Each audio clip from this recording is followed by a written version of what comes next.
La filosofia del cornuto. Ognuno di noi nasce con una destina. A mala sorte poi va, poi torna. Chi nasce con scartiello a reterine, chi nasce con destino e porta i corni. Io, per esempio, non mi metto scorne. Chi c'ha già fa si tarda l'ha già presa. Pensava, sì, ha già avuto qualche corno, ma non a tal punto di sentirmi offesa. È stata ieri giorno, a chiromante. Leggendomi calente in mezzo alla mano, Maritte, siete state un triste amante. Vedete questa linea come strana?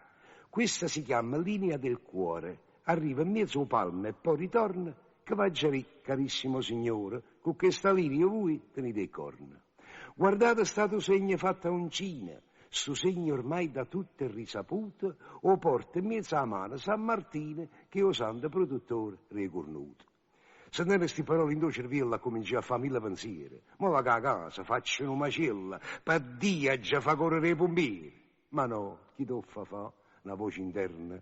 Mi suggerette levo l'occasione. E corno ormai sono una cosa eterna. Non c'è che fa, è la solita canzone. O stessa dama, stava in paradiso, eppure donna Eva la traruta. Ngoppa sti corna fatte un sorriso, che pure Napoleone era cornuto.